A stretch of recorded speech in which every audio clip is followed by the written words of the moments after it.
누가 책을 선물해 주셔서 읽고 있는 책 가운데 하나, 책 제목이 이런 제목이 있습니다. 내 생의 마지막 한 달. 캐리 슈, 크리스 슈이라는 두 부부가 함께 써놓은 책인데요. 아직 다 읽지 못하고 이제 막 읽어가고 있는데 참 기대가 되는 책입니다. 앞으로 자주 소개할 수도 있을 것 같습니다. 그 책의 내용에 이런 부분이 있어서 한 대목 제가 인용하고 같이 나누겠습니다. 어디서 태어날지, 어떤 부모 밑에서 태어날지, 어떤 시대와 문화 속에서 살아갈지 우리가 결정하지 않았다. 비문에 적힐 연대도 우리가 결정하지 못한다. 이분이 그 묘지에 가보면 다 비석들이 세워져 있잖아요. 거기 갔더니 사람의 이름이 있고 출생 연도부터 그 사이에 뭐가 들어갑니까? 물결 하나 들어가잖아요. 물결. 1970년부터 물결. 언제까지. 이 물결을 보면 생각을 하신 것 같아요. 이거 하나 그려져 있는데 거기 하나 이 물결 하나 안에 뭐가 들어있어요? 그 사람의 모든 삶이 농축되어 들어가 있다는 거예요. 여기서 예외일 사람이 없잖아요. 우리 모두도 사실 그렇게 될 텐데 그걸 보면서 이런 생각을 가지신 것 같습니다. 비문에 적힐 연대도 우리가 결정하지 못한다. 지상에서 우리의 신간이 언제 끝나게 될지도 모른다. 다음 주, 다음 해, 수십 년 후가 될 수도 있다. 이 대목을 딱 읽는데 여러분 저는 인생은 주어지는 것이구나. 선택해서 이 땅에 존재하는 사람은 아무도 없습니다. 원하든 원하지 않든 우리는 뭔가의 특별한 선택함 속에 이 땅에 보냄을 받은 자들이죠. 왜 이런 환경과 상황과 처지, 여건 속에 태어난 것인지 알 수가 없어요. 그러면서 인생에 대해 이렇게 저는 생각해 보았습니다. 바로 그러한 알 수 없는 삶의 자리에 있게 하신 하나님을 인정하는 것. 그리고 그렇게 나를 있게 하신 하나님과 나와 맺어진 관계 안에서 삶의 의미를 알아가는 여정이 인생이겠다.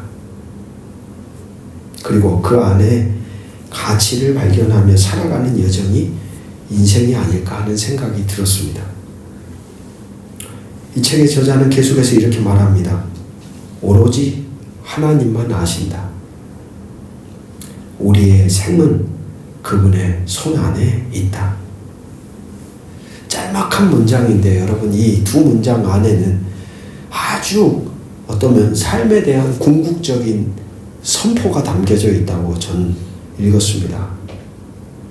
하나님의 주권을 인정하는 거예요.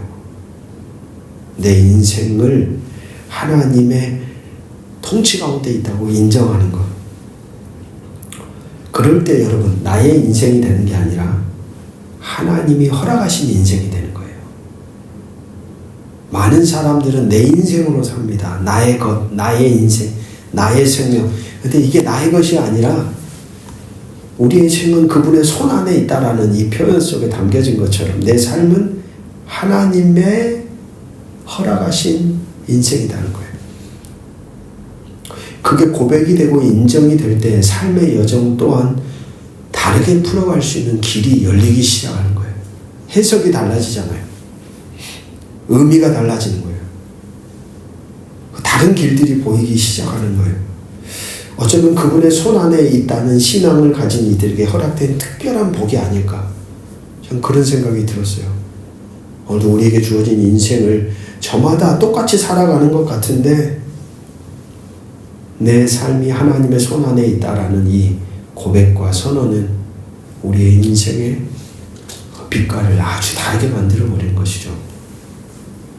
그러면서 마지막 두 문장입니다. 하지만 우리가 거의 완벽하게 통제할 수 있는 한 가지가 있다. 다 모르겠고 다 우리의 손 밖에 있는데 우리의 손 안에 있는 딱 한 가지가 있다. 그것은 두 연대 사이에 줄 표를, 이 사이에 들어가는 이 물결을 어떻게 사용할 것인지를 결정하는 것이다. 때때로 우리는 결정할 수 없는 영역을 놓고 마음앓이하고 애달아하고 고통스러워하고 절망감을 느끼는 데 시간을 쏟습니다. 그건 우리가 터치할 수 없는 영역인데, 그리고 원망하고 저주하고. 하지만 이 작가의 이야기처럼 주어진 인생, 이 선물 같은 삶을 부여받은 사람들이 가져야 할 삶의 초점은 유일하게 만들 수 있고 사용할 수 있는 인간의 영역, 즉 그렇다면 어떻게 살 것인가, 어떻게 새겨가고 어떤 마음을 품고 어떤 존재로 어떤 관계를 맺고 어떤 행동의 흔적으로 새겨갈 것인가, 거기에 마음을 쏟아야 한다라고 우리에게 가르쳐주고 있죠. 저도 여러분들도 나중에 우리의 흙으로 돌아가는 우리의 삶의 자리, 우리의 비석에 새겨질 출생 연도부터 마지막 삶의 연도, 그 가운데 그어지는 작은 물결선 하나, 그 작은 선 안에 어떤 삶을 새겨갈 것인지 지금도 우리는 만들어가고 있는 중이죠. 하나님 나라 백성들에겐 그러한 거룩한 책임이 저와 여러분에겐 있는 겁니다. 선물로 주신 삶이라면 내가 어떻게 살아가야 할까? 그 거룩한 책임을 다하며 우리의 다양한 삶의 영역 속에 저와 여러분이 응답하며 살아갔으면 좋겠다라는 생각이 듭니다. 지난 시간에 여호수아 1장 1절에서 9절의 말씀으로 함께 나누었습니다. 한 존재가 죽은 뒤에 그 사람에 대한 진짜 평가가 일어난다고 말씀을 드렸죠. 모세가 죽고 나자 모세에 대한 평가가 모세의 이름 앞에 딱 붙기 시작하는데 뭐라고 붙었다 그랬어요? 여호와의 종 모세가. 성경에 이보다 아름다운 수식어가 어디 있을까 싶습니다. 하나님의 손과 발이 되었던, 하나님의 대리자였던, 하나님이 말씀하시면 말씀을 그대로 가감없이 전달하고 그 말씀을 따라 순종하고 행동하고 그의 전 존재가 하나님의 뜻을 삶으로 구현하며 살았던 사람, 그 사람 앞에 여호와의 종이라는 단어가 붙어있죠.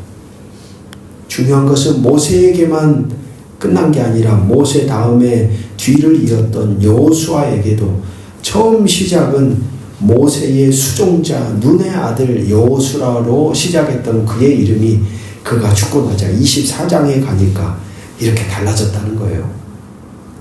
24장 29절 이 일 후에 여호와의 종 눈의 아들 여호수아가 110세의 죽음에. 이 대목을 가만히 보면서 하나님이 사람들을 선택하고 부르실 때 모든 사람들을 향하여 하나님은 이런 마음을 품으신 것 같다라는 생각이 저는 들었습니다. 하나님은 당신이 부르고 택한 사람들이 사람의 종이 아니라 하나님의 종으로 살기를 원하신다라는 거죠. 하나님의 종으로. 사람을 두려워하는 게 아니라 사람에 의해 끌려다니는 인생이 아니라 하나님의 뜻, 하나님의 말씀, 하나님의 마음에 합한 존재로 살기를 원하시는구나. 바로 그것이 모세의 수종자였던 여호수아가 하나님의 종으로 불려지는 그 기간이 대략 30년입니다. 30년. 30년 동안 여호수아가 그렇게 빚어진 거죠. 저와 여러분에게도 그런 빚어지는 여정이 있어야겠습니다. 사람의 종이 아니라 하나님의 종으로. 하나님의 종으로. 여호수아 1장부터 24장까지 가는데 그 30년의 시간 속에 그렇다면 여호수아는 어떻게 그렇게 변했나? 1장 1절에서 9절의 말씀을 보니까 철저한 하나님의 사랑이에요. 사랑. 인간이라는 존재가 변하는 데 있어서 가장 필수 조건은 뭐냐? 신실한 사랑입니다. 놓지 않는 사랑이에요.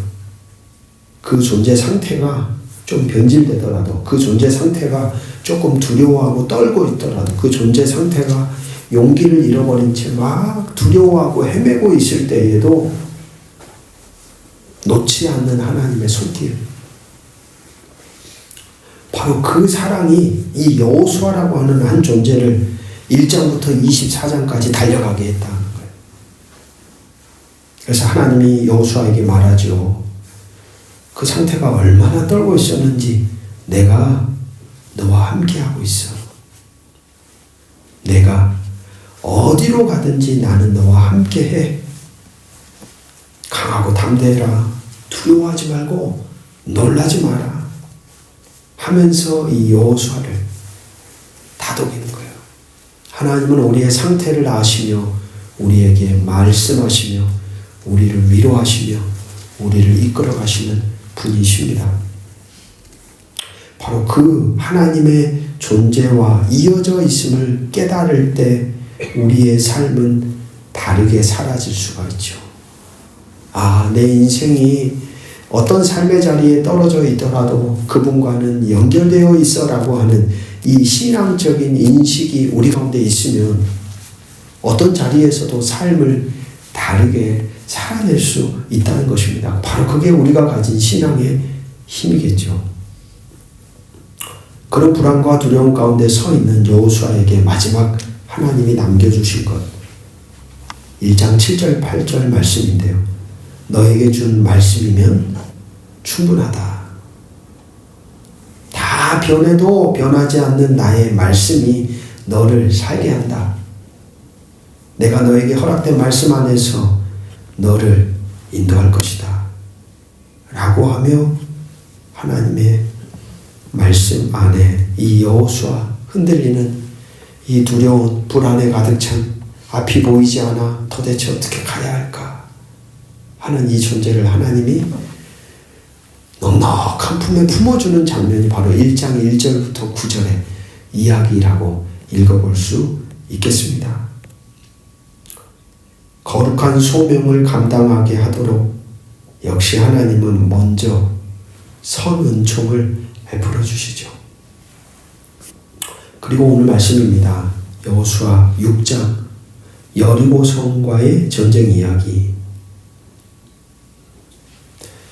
여호수아에서 가장 먼저 등장하는 첫 번째 전쟁이라는 점을 우리는 주목해야 합니다.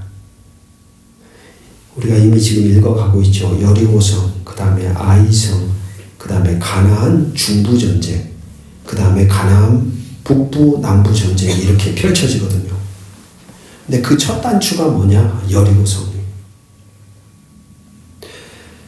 무슨 말이냐면 이후 벌어지는 아이성 그리고 기타 나머지 전쟁과는 여리고성 전쟁은 좀 다르다는 겁니다.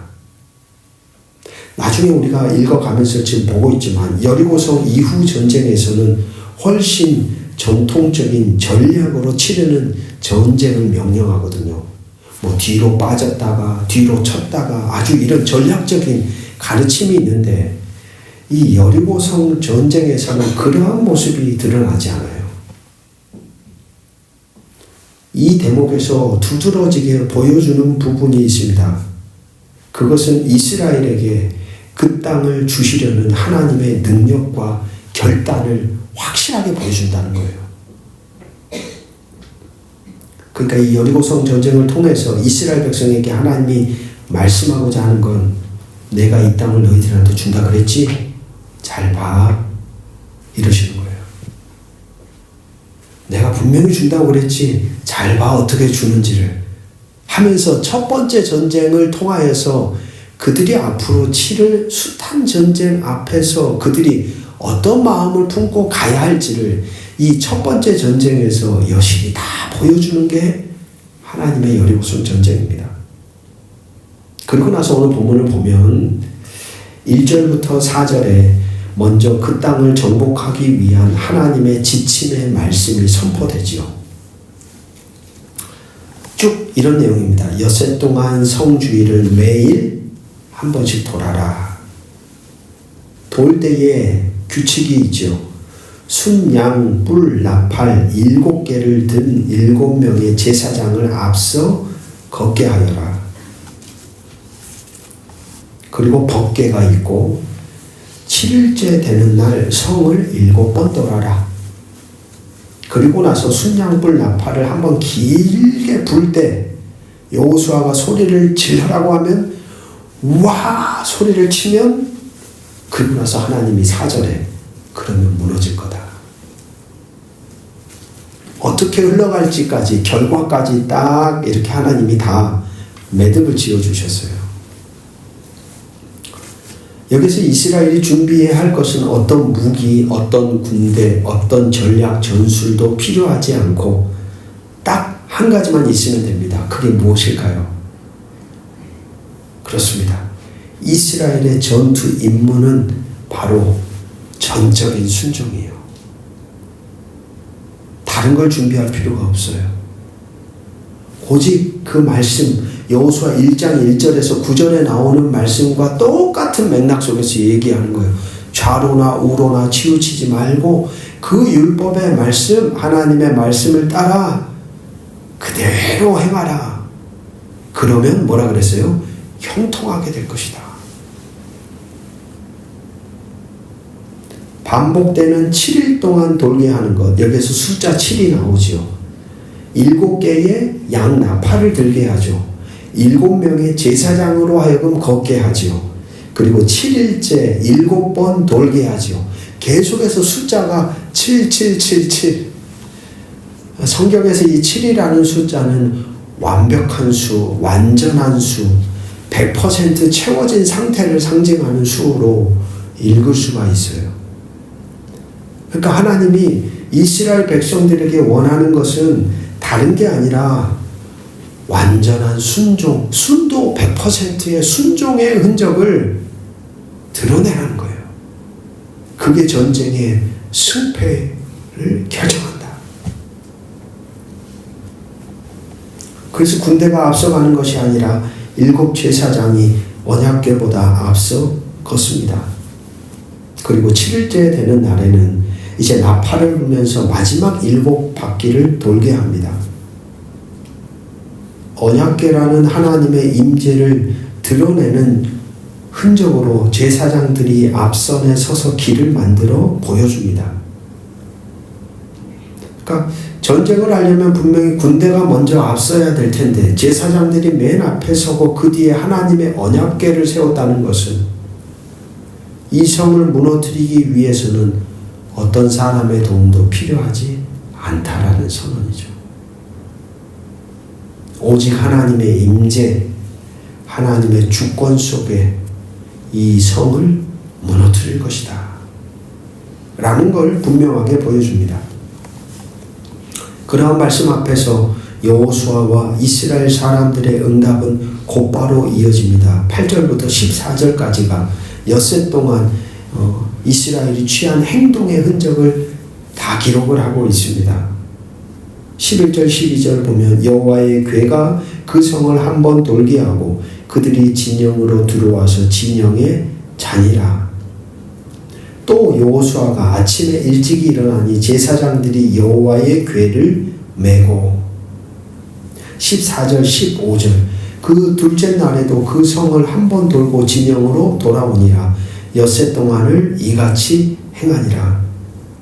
15절 7째 날 새벽에 그들이 일찍이 일어나 전과 같은 방식으로 그 성을 7번 도니 그 성을 7번 돌기는 그날 뿐이었더라. 도는 행동뿐만이 아니라 나팔을 부는 것에 있어서도 분명합니다. 매일 돌 때 불고 6일째 돌 때 또 나팔을 마지막 7일째 또 불었습니다. 그리고 그러한 나팔 소리 뒤에 무언가 다른 소리가 나와야 할 텐데 매일 돌 때에는 전적으로 침묵합니다. 왜요? 하나님이 그렇게 명하셨거든요. 6장 10절을 보십시오. 여호수아가 백성에게 명령하여 이르되 너희는 외치지 말며 너희 음성을 들리게 하지 말며 너희 입에서 아무 말도 내지 말라. 그리하다가 내가 너희에게 명령하여 외치라 하는 날에 외칠지니라. 철저하게 사람들이 다른 소리를 안 해요. 그냥 하나님이 말씀하셨고 여호수아는 그대로 백성들에게 전해줬고 듣자마자 제사장부터 일사불란하게 그 하나님의 가르침대로 그들은 움직이기 시작합니다. 그리고 그게 한결같다라는 것을 매일 아침 일찍이 반복적으로 행하였다 강조하고 있어요. 마지못해서 끌려간 게 아니라 그 날이 딱 되면 그 시간에 일정하게 신실하게 하나님의 말씀 앞에 응답하고 있었던 그들의 모습을 보여주는 거죠. 그리고 마지막 날까지도 그렇게 모든 것을 행하고 나자 20절 말씀입니다. 20절 우리 같이 한번 읽어볼까요? 시작. 이에 백성은 외치고 제사장들은 나팔을 불매 백성이 나팔 소리를 들을 때에 크게 소리질러 외치니 성벽이 무너져 내린지라. 백성이 각기 앞으로 나아가 그 성에 들어가서 그 성을 점령하고. 성벽이 무너져 내린 시점이 언제입니까? 1절부터 4절에 나왔던 하나님이 명하신 말씀이 다 구현되었을 때. 외치라! 그래서 와! 외치는 장면까지가 하나님이 딱 말씀하신 말씀의 전체예요. 근데 오늘 본문에 보니까 나팔 소리를 듣고 외칠 때 하나님의 말씀이 그대로 하나님을 신뢰하는 자들을 통하여 그것이 그대로 재현되었을 때 1절에서 4절에 하나님이 여호수아에게 하신 말씀이 여호수아를 통하여 이스라엘 사람들에게 전달되었고 그 전달된 말씀이 각자의 마음과 생각에 뿌려졌고 담아졌고 그 말씀을 따라 그대로 모든 말씀을 하나도 땅에 떨어지지 않도록 이스라엘 공동체 전체가 영적인 긴장감을 가지고 이 말씀을 우리가 지켜내야 돼 라고 하는 이 몸부림 속에 자기 존재 안에 담아 단 한 사람도 탈선하는 사람이 없이 7일 동안을 함께 움직인 거예요. 진짜 말씀의 공동체의 흔적인 거죠. 모두가 다 한 마음이 되어 하나님 말씀의 통치 아래에 확 들어갔던 겁니다. 그리고 그 모든 일을 행하고 나자 오늘 말씀 성벽이 무너져 내린지라. 전쟁의 핵심은 무기나 군사력이 아닌 하나님 말씀에 대한 전적인 순종임을 아주 분명하게 이스라엘 사람들에게 있는 가나안 첫 정복 전쟁 때 하나님이 새겨주고 있습니다. 야, 너희의 승패가 어디에 있는지 알아? 순도 높은 100%의 순종에 있어. 내 말을 잘 들어야 돼. 너희들이 듣고 응답할 때 너희들은 살 수 있어. 이길 수 있어. 무너지지 않아. 두려워하지 마. 불안해하지 마. 그걸 현장으로 보여주는 장면이 바로 여리고성 전쟁이었던 것입니다. 새로운 땅을 향하여 나아가는 그들이 치렀던 첫 번째 전쟁에서 하나님은 앞으로 그들이 치를 모든 전쟁의 근간이 되는 강력한 메시지를 선포해 주신 것이죠. 비슷합니다. 오늘 25년을 살아가고 있는 우리의 인생 앞에도 어쩌면 이번 한 주간에도 우리의 삶에는 참 많은 삶의 크고 작은 전쟁 터전 아래에 우리는 살아가지요. 처음에는 좋은 마음으로 그래 내가 내 좀 자존심도 내려놓고 100% 사랑해야지 이랬는데 참 끝자락까지 못 가고 중간에 마음이 딱 돌아서면 여리고성이 무너지지 않지요. 참 저에게는 많이 다가왔던 부분입니다. 순도 높은 100%의 순종. 그게 능력이고 권세라는 것을 알아가는 데에는 시간이 참 많이 걸립니다. 그러나 성경은 우리에게 분명하게 가르쳐 주시는 것이겠죠. 말씀하시는 하나님. 그리고 그 말씀에 대해 온전히 순종하는 사람들을 통하여 하나님은 당신의 나라를 세워가신다. 오늘 그런 마음으로 오늘도 우리도 기억합시다. 하나님은 우리에게 말씀하십니다. 우리가 서 있는 삶의 자리 곳곳마다 말씀 안에서 우리를 부르실 겁니다.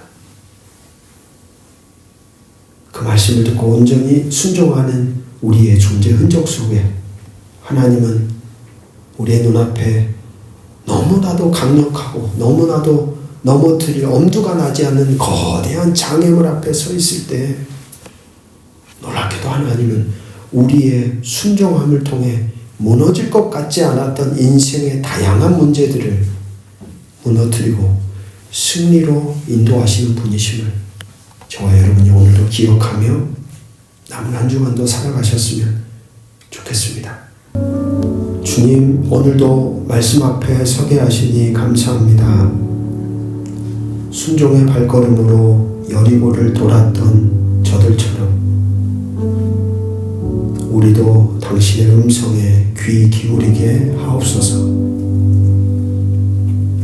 아침에 떠오르는 태양빛이 우리를 깨우듯 당신의 말씀으로 우리를 일으켜 주소서.